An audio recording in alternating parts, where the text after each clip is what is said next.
Welcome to the Friday edition of Juan's World. And as promised on Tuesday, I'm going to go into a little more detail about my analysis of Genesis.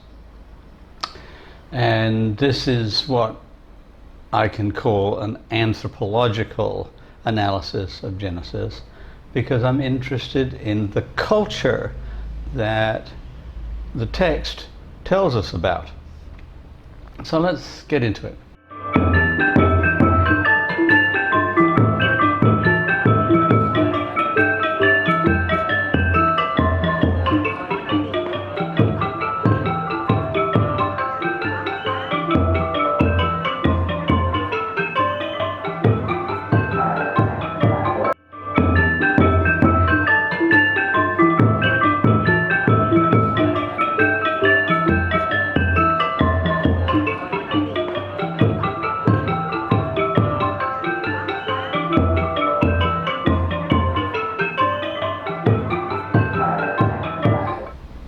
Now, I can go in a lot of different directions. I can talk about genealogy, I can talk about marriage, I can talk about pastoralism. I don't know where it's going to go, and I'm probably going to continue on Tuesday as well, since I've been doing this for a very long time. Back when I taught freshman studies, which was a course that I created with a couple of my colleagues at the State University of New York, in 1980, and our intention was to get at some important ideas in the world in general. And the first book that we studied was the book of Genesis, partly because another faculty member in the literature department had a course called The Bible, which was very popular, and he gave lectures on Genesis and so forth. Well, actually a lot of what we did back in 1980 is out of date now. Back then, what was still current, although dying, was what's called the documentary hypothesis. And this was a general hypothesis that the whole books of the Torah, what we call the Pentateuch in scholarship, that is the first 5 books of the Bible, were a compilation of materials that came from different sources, and they were labeled using a German transliteration of Hebrew words. The first one was J, and J was an author that used the word Yahweh for God. And in German transliteration, the first Y is a J. So that was called the J source. And it was believed that the J source originated in the nation of Judah, which is in the south of the area which we now call the Levant, one time was called Canaan and various other things, Palestine. But now we call it the Levant to be relatively neutral politically. So in the south, around Jerusalem and Mount Zion, was the nation of Judah. And so you can think J, okay, J Judah, J Yahweh, Yahweh. That was the J source. The E source used the word Elohim for God. An interesting word, because Im in Hebrew is a plural. You'll often hear people mistakenly use Im words as singular, like cherubim, seraphim. They're plural. The singular is cherub and seraph, and plurals with Im. So Elohim is a complicated one because it's the plural of El, and El is a very common word in all Semitic languages for God. and you'll see it at the end of a lot of names, like Michael, Michael, Raphael, Ariel, all of the Mutant Ninja Turtles. But but El is a common name for God, but the E source uses the plural Elohim. Always been a bit of a puzzler, like why it should be plural for a monotheistic culture, but I'm not going to get into that right now. And then there was the P source. P source is short for priestly source. That is the documents that the priests used, and a lot of it had to do with laws and legality, ritual, sacrifice, and so forth. There's also a source called D for Deuteronomist, but we won't worry about that one because it doesn't figure in Genesis. So anyway, so back in 1980 we said, okay, Genesis is made up of three sources, J, E, and P, and we can separate them out and analyze the book based on how those fit together. Like, for example, in the story of the flood, there are clearly two stories that have been stitched together, and one of the stories tends to use Yahweh as the name of God, and one of them tends to use Elohim as the name of God. And they're different. There are different numbers of animals that go into the ark. In one of them it says you should take a pair of each animal, male and female. And then there's another one that says you should take 7 pairs of clean animals and only 1 pair of unclean animals.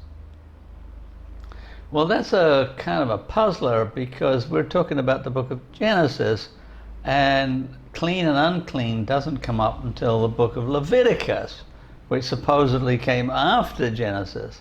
So how does Noah know what's clean and what's unclean? There's a sort of general implication that it's like a natural law or something like that, that somehow or other he's intuited that from the nature of the animals themselves, that the pig is somehow or other obviously implicitly unclean, and a sheep is quite obviously clean. And the point about taking 7 of all the unclean animals is that when Noah gets out of the ark, when the flood's over, he sacrifices one of every of the clean animals. Well, if he'd only taken a pair, you know, like one ram and one ewe, you know, and he sacrificed the ram, then that's the end of sheep. they're done for. But if you've got 7 pairs of sheep, then you can sacrifice one and you've still got 13 left over. So that's maybe the priestly source kind of like interjecting in there and saying we can't just have 2 by 2 and then sacrificing. There's also a difference in the two tales between how long the flood lasts. Did it last for, you know, roughly a month, or like 40 days and 40 nights, or did it last for a year? Well, the source is different. So what you know, what scholars tried to do was to take the book of Genesis and pull all the pieces apart to see if they could reconstruct the original sources. And the way I've often thought about it is that it's like looking at a quilt that's been made from your father's shirts that are worn out, and your mother's skirt that she doesn't wear anymore, and Granny's blouse, and maybe your shirt that you don't wear anymore, and so forth, and cut up into squares and then pieced all together, or that is to say that the squares are made up of individual pieces. I'll see if I can pull up some examples from my book on quilting at some point.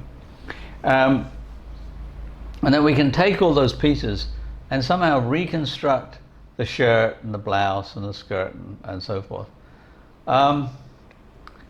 Well, first of all, you can't because there's too many pieces missing. The buttons are missing, for example, the cuffs and the collar's missing.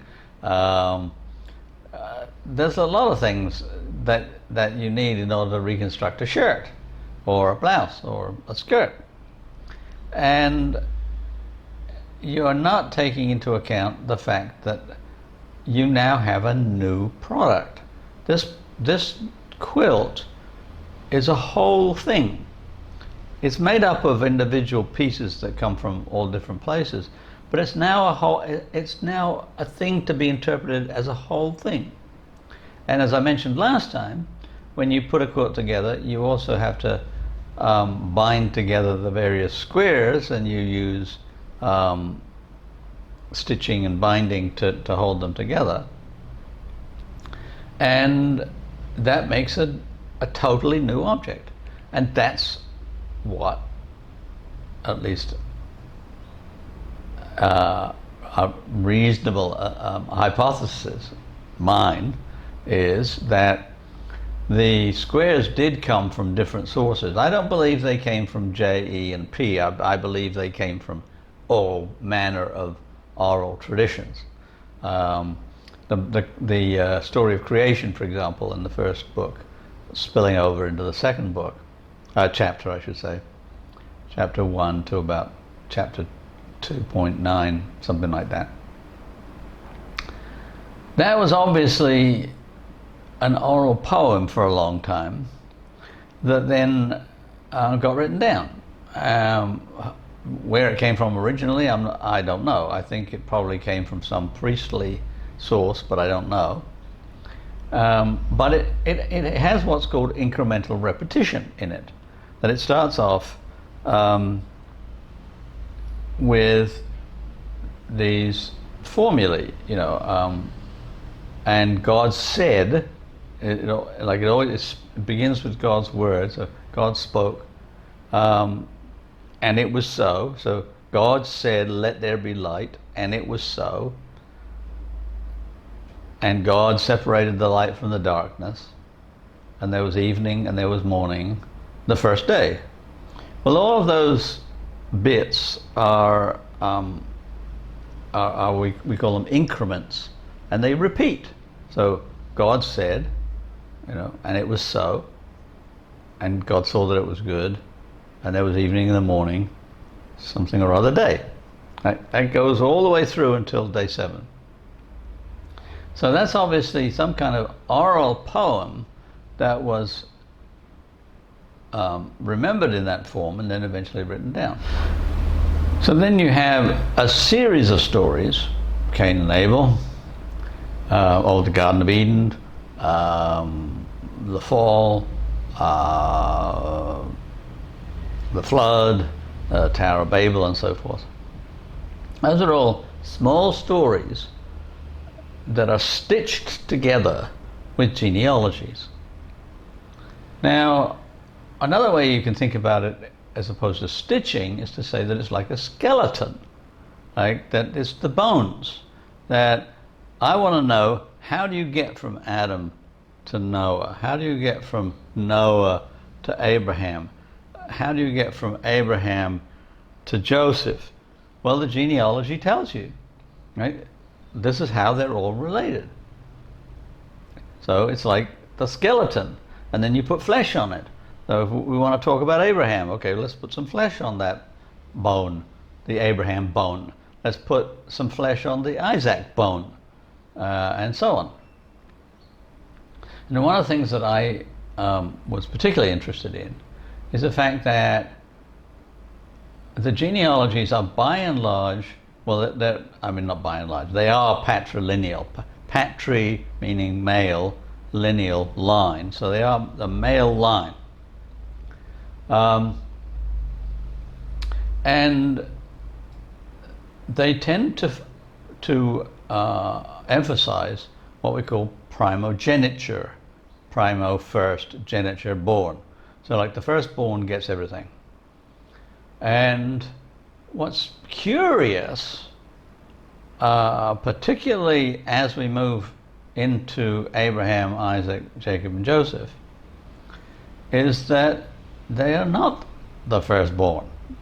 In fact, they are almost always the youngest, what we call ultimogeniture, ultimo, last geniture born. Now, why is that? Well, I'm going to leave that as an open question for the moment, but let's look at, let's say, Isaac. Isaac had an elder brother, Ishmael. The thing is that Ishmael was not born from his father Abraham's wife, but from her maid, who was an Egyptian. So he wasn't really suitable to be the inheritor. But Isaac was born from Sarah as the second born. And Isaac had two sons, Esau, the eldest, and Jacob, the youngest. And Esau didn't inherit because Jacob, the youngest, tricked him in various ways. And Jacob inherited. And then Joseph was almost the last. There was another one that came after him, Benjamin. But basically he was the youngest of the sons of Jacob. And he was preferred. He was the one who had the special coat that his father made, and he was eventually sold into slavery by his brothers and so forth. He was essentially the youngest. Why does a group of people who like patrilineal primogeniture emphasize the fact that it's always the younger of the sons, or the youngest, who inherits?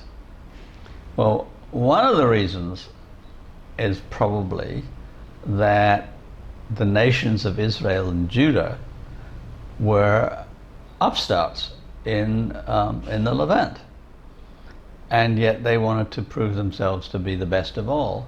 And one of the ways they had to do that was to demonstrate that their ancestors were also newcomers, were the youngest of the lot. So that's a little bit about genealogy. I want to talk about marriage just a little bit also.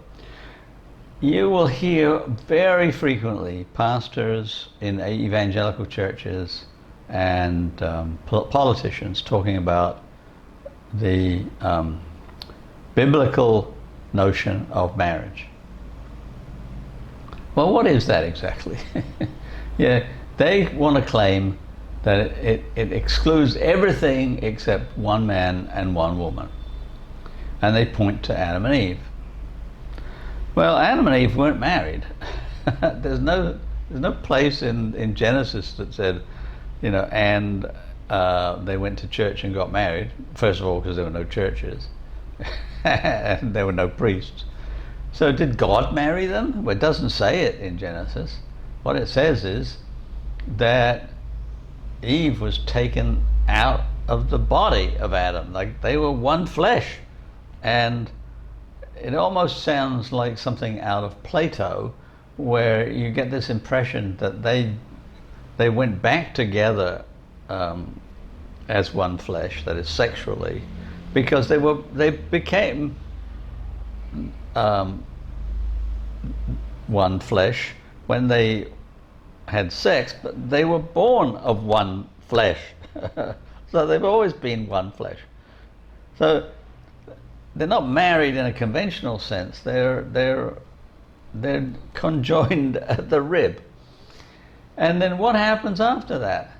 Well, you don't really get a full idea from the genealogies until you get into the Abraham and so forth. But they all had multiple wives. Now this is technically not, it's technically, you can call it polygamy, many, gamy, marriage. But there's two kinds of polygamy. There's one man and many wives, and we call that polygyny. and one woman and many husbands, and we call that polyandry. Now, polyandry is very rare. It does happen, but it's very rare. Polygyny is very common. In fact, of all the cultures in the world, if you step them up side by side by side, more cultures accept polygyny than any other. Although most men in polygynous societies are monogamous, mono, one, gami, marriage. Right? So monogamy is the most common form of marriage, but polygyny is the most commonly allowed. And it's allowed throughout the Pentateuch. Whether it's actually officially being married to somebody or having concubines.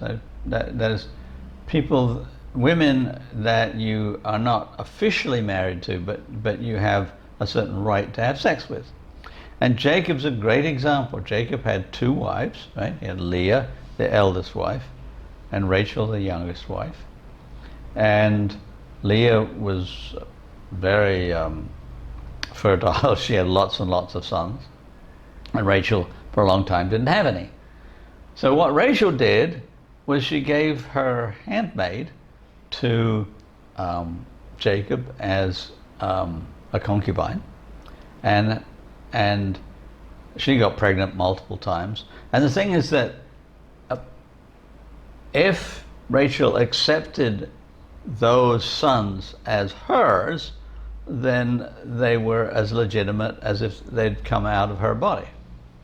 And Leah did the same when she stopped having children. And then eventually Rachel did have a couple of children. But Jacob had two wives and two concubines. Isn't that biblical enough? That's four. He had sex with four women, had sons with four women.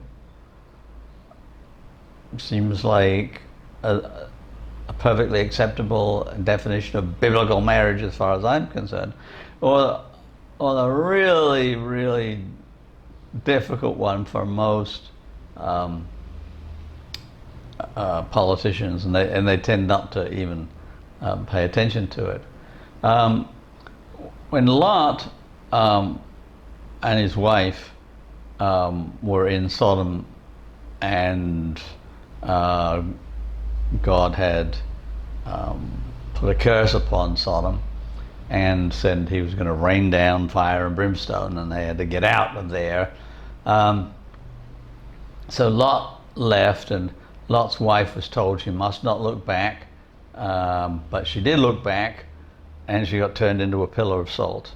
And so Lot's left with his two daughters, and as far as they know, just like in the flood, like God has rained down fire and brimstone, and they're the only survivors.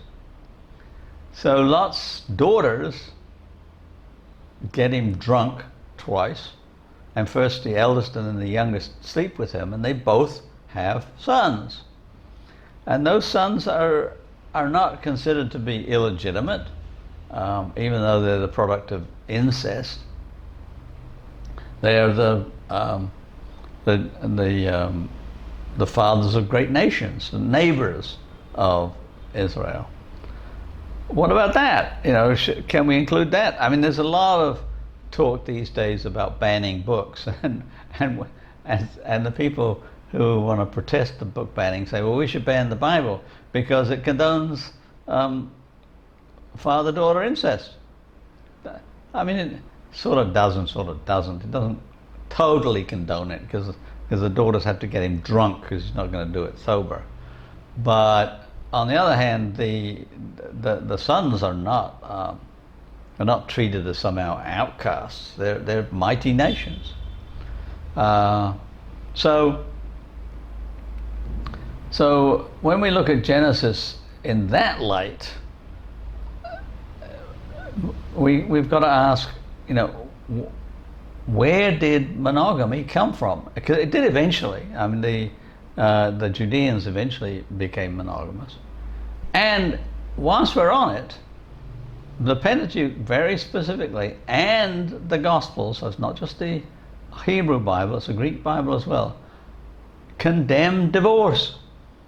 So if you're going to talk about the biblical concept of marriage, you've also got to condemn divorce as well.